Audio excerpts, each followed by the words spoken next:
नमस्कार। हम सब तो रंगमंच की कठपुतलियां हैं जिसकी डोर ऊपर वाले के हाथ में है। कौन कब कहां उठेगा कोई नहीं जानता। गुलजार साहब ने जब फिल्म आनंद का यह यादगार डायलॉग लिखा तो वो भी नहीं जानते थे कि यह इतना मशहूर हो जाएगा। यह जिंदगी की सच्चाई है।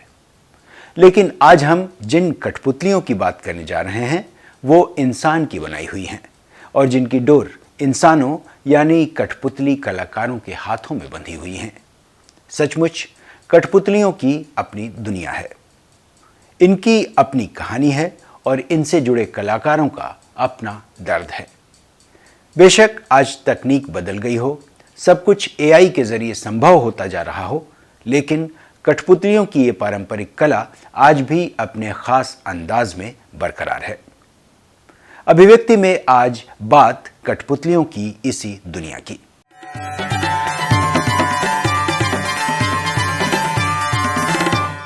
वक्त बेशक बदला हो, नई नई तकनीक आ गई हो, लेकिन आज भी तमाम जद्दोजहद के बावजूद चंद कठपुतली कलाकार अपनी परंपरा को बचाए रखने की कोशिश में लगे हैं। तमाम मेलों, आयोजनों और सांस्कृतिक समारोहों में कठपुतली के ये खेल आपको आज भी देखने को मिल जाएंगे। लेकिन छोटे इलाकों में इन पारंपरिक कठपुतली कलाकारों की हालत पर कोई ध्यान देने वाला नहीं। तो क्या आज पारंपरिक कठपुतली कला कहीं गुम हो रही है या फिर बदलते वक्त के साथ इसमें भी नए नए प्रयोग किए जा रहे हैं? खासकर टीवी और कंप्यूटर आने के बाद इंटरनेट और एआई के बढ़ते प्रभाव से इस कला के कई दूसरे आयाम भी सामने आए हैं। दरअसल 80 के दशक के बाद से इस विधा को समसामयिक संदर्भों से जोड़कर दादी पदुम जी जैसे कलाकारों ने कठपुतली को नया रूप दिया है। दादी पदुम जी तो बड़े नाम हैं और भारत की इस पारंपरिक कला को दुनिया के तमाम देशों के पपेटियर्स यानी कठपुतली कलाकारों के साथ उन्होंने जोड़ा है। हर साल उनका इशारा पपेट ग्रुप अंतर्राष्ट्रीय पपेट फेस्टिवल भी करता है। लेकिन क्या हमारे पारंपरिक कठपुतली कलाकारों की आज भी उतनी मांग है जिससे वो इस कला को जिंदा रख सकें या नई पीढ़ी को इससे जोड़ सकें? सपोर्ट की जो बात करिए, हमारे एकेडमीज है, संगीत नाटक एकेडमी, मिनिस्ट्री ऑफ कल्चर है, जो दे डू नेशनल फेस्टिवल्स, इस तरह का है। बट आई थिंक कि काफ़ी और चीज़ें चाहिए, एजुकेशन, वर्कशॉप्स, फोकस होना चाहिए कि क्या करना है, मतलब ट्रेडिशनल पपेटियर साथ या मॉडर्न पपेट्री से। आजकल आई थिंक एक ट्रेडिशनल पपेटियर्स में उनका प्रॉब्लम आ रही है कि उनकी ऑडियंसेस कम हो रही है। कहीं कहीं उनका जो प्रोडक्शन क्वालिटी परफॉर्मेंस है तो बहुत सारे ऑडियंस है, दूसरे बेचारे के पास नहीं है और उनके पपेट्स, उनके जो शैडो पपेट्स है उन लोग बेच रहे हैं, they are not being able to perform. तो वी हैव टू सी क्या हो सकता है। Mainly I think we need some sort of workshop, education और पपेट्री कोर्सेज, इस तरह का। दूसरा, क्यों ले, why would someone take puppetry as a profession? Modern puppeteer देखो तो either as a hobby, a teacher है या social काम कोई कर रहे हैं इनसे। So ये there has to be TV का जो काम आया है, Sesame Street था, गली गली सिम सिम, Muppets, तो इसमें काफ़ी लोग जुड़े थे।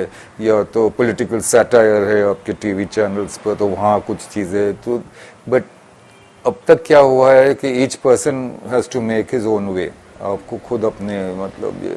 और अब जब दिक्कत की बात कर रहे हो आजकल, तो मैं नाम तो नहीं दे सकता हूँ, but we have different taxes, GST for instance. आजकल ये है कि okay, if you are getting this plus 18% GST, but the main people who are I would say even our academies and government, they are not paying, adding that GST। जैसे कि आपको जो मिल रहा है उससे आपको कट करना पड़ेगा, और जो आपको अमाउंट आ रहा है वो सेम अमाउंट है, काफ़ी थोड़ा सा बदलाव आया होगा। Payments come very delayed because there is no money for culture. So ये चीज़ें जब, if we are facing that in cities modern, what must be happening to traditional puppeteers. हाल ही में जैसलमेर में डेजर्ट फेस्टिवल हुआ तो वहाँ राजस्थान के कठपुतली कलाकारों ने अपनी कला का प्रदर्शन किया।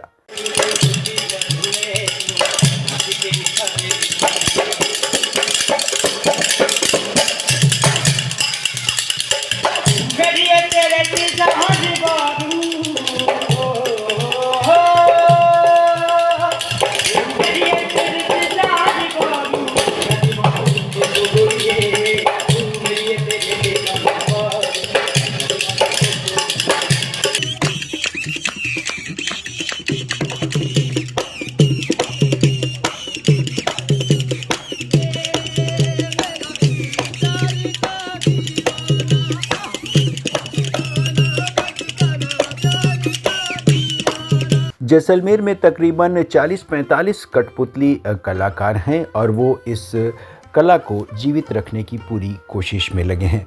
इन्हीं में से एक कलाकार हैं राकेश राम, जो बताते हैं कि इस कला को फ़िलहाल आगे बढ़ाना थोड़ा मुश्किल हो रहा है, सरकार से बहुत मदद नहीं मिलती है। इसके बावजूद वो अपनी पूरी कोशिश करते हैं कि इसे नई पीढ़ी तक पहुंचाया जाए, नए नए वर्कशॉप किए जाएं और आम लोगों को, कला प्रेमियों को इससे जोड़ कर रखा जाए।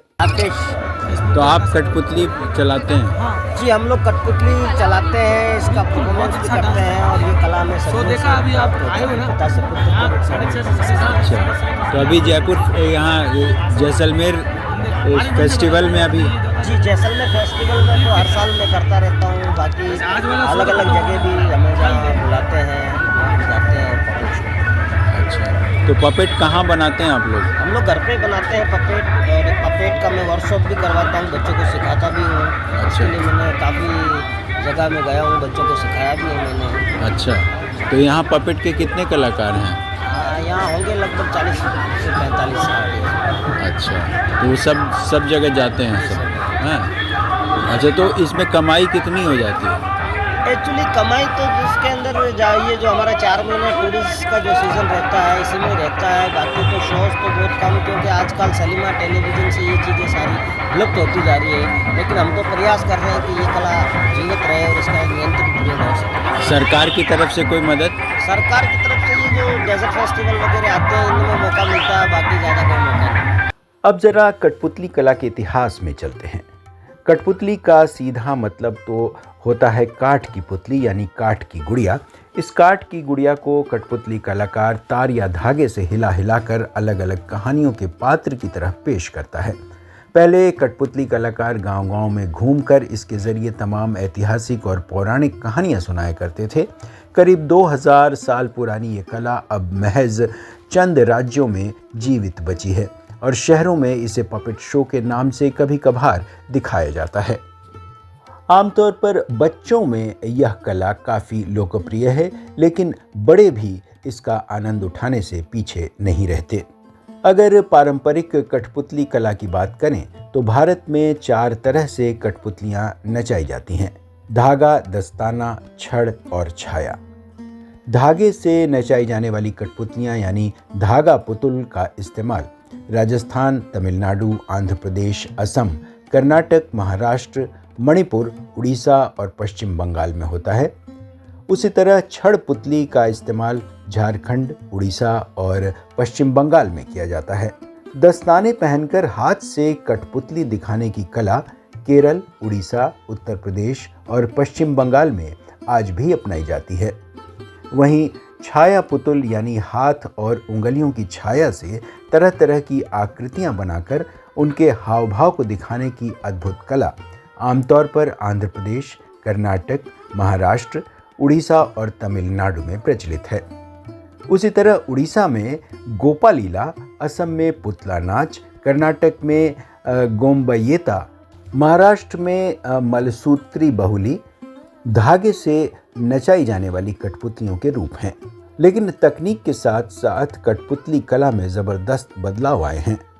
अब लकड़ी की जगह कागज की लुगदी से आकृतियां बनाई जाने लगी हैं और टेलीविज़न क्रांति के बाद से तो कठपुतलियां कंप्यूटर में ग्राफिक्स के ज़रिए भी बनने लगी हैं।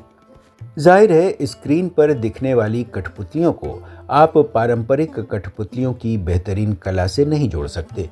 जो कठपुतलियां कलाकारों की उंगलियों से थिरकती हैं और अपनी कहानी बयां करती हैं, उसका मज़ा या आभासी और कंप्यूटर से बनाई गई कठपुतलियां नहीं दे सकती। स्क्रीन पर आपको वो मज़ा कतई नहीं आ सकता जो अपने सामने पारंपरिक तरीके से कठपुतलियों को नचाते हुए देखकर आता है। ऐसे में इस परंपरा को बचाए रखना एक चुनौती भी है और इस कला से जुड़े कलाकारों को मुख्य धारा में लाना और इस कला को बचाए रखना एक सांस्कृतिक मिशन भी होना चाहिए। हालांकि सरकार ये दावा करती है, ख़ासतौर से संस्कृति मंत्रालय और उसके जो तमाम केंद्र हैं, कि अलग अलग आयोजनों में इन कलाकारों को बुलाया जाता है और ऐसा होता भी है। लेकिन ये सिर्फ आयोजनों तक ही सीमित रहते हैं और इनकी कला को विकसित करने के लिए या इनकी देखरेख के लिए या फिर इन्हें आर्थिक मदद देने के लिए सरकार की तरफ से कोई ठोस योजना अभी तक नहीं बन पाई है। बेशक इसकी ज़रूरत है और उन दावों को हकीकत में बदलने की ज़रूरत है जो सरकार लोक कलाकारों के लिए किया करती है। अब बात कर लेते हैं साहित्य और संस्कृति जगत की कुछ खास गतिविधियों की और देखते हैं इनकी झलक अपने इस सेगमेंट हलचल में।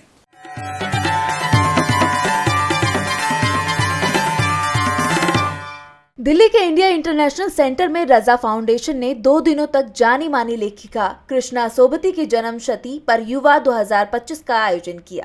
इस कार्यक्रम में देश भर के 35 युवा लेखकों ने सोबती के लेखन और उनकी शख्सियत पर अपनी अपनी बात रखी।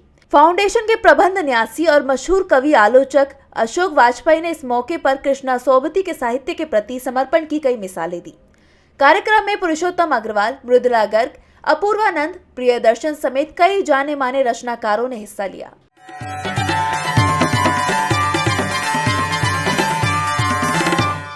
सत्रह दिनों तक दिल्ली में चला भारत रंग महोत्सव NSD पर डाक टिकट जारी होने और मशहूर लेखक धर्मवीर भारती के प्रसिद्ध कृति कनुप्रिया के मंचन के साथ खत्म हो गया।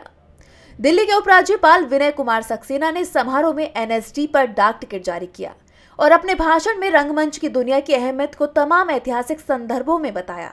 NSD के निदेशक चित्तरंजन त्रिपाठी ने बताया कि इस महोत्सव में 57 देशों से करीब 2100 नाटकों का मंचन किया गया, जिससे ये दुनिया का सबसे बड़ा थिएटर महोत्सव बन गया। उन्होंने ये भी बताया कि इस वर्ष पहली बार भारंगम ने अंतर्राष्ट्रीय दर्शकों तक अपनी पहुंच बनाई है और इसके आयोजन कोलंबो और काठमांडू में भी हुए हैं। इस दौरान श्रुति कार्यक्रम के तहत 11 पुस्तकों का लोकार्पण भी किया गया।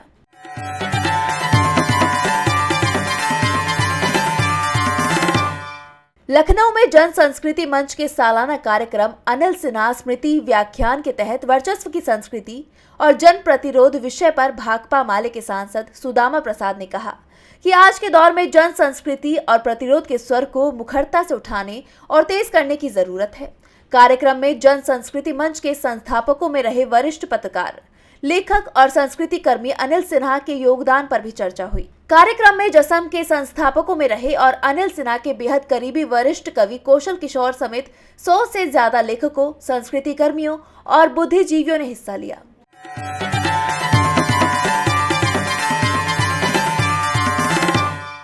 गाजियाबाद में हुए कथा संवाद कार्यक्रम के तहत उषा यात्री स्मृति स्वयं सिद्धा पुरस्कार दिए गए।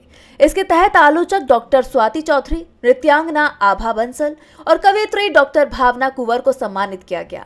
लेखक सत्यनारायण शर्मा की अध्यक्षता और विशेष अतिथि महेंद्र भीष्म की मौजूदगी में इस कार्यक्रम में साहित्यकार सेरा यात्री की पत्नी उषा यात्री के योगदान को याद किया गया। साथ ही सम्मानित होने वाली शख्सियतों के कामकाज के बारे में विस्तार से बताया गया।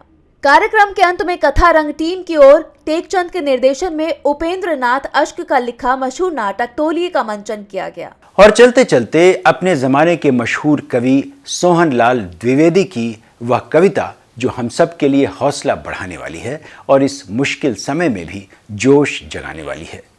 जी हाँ, उत्तर प्रदेश के बिंदकी में 22 फरवरी 1906 को जन्मे सोहनलाल द्विवेदी ने आज़ादी के आंदोलन के दौरान साहित्य जगत में कई महत्वपूर्ण रचनाएं लिखीं।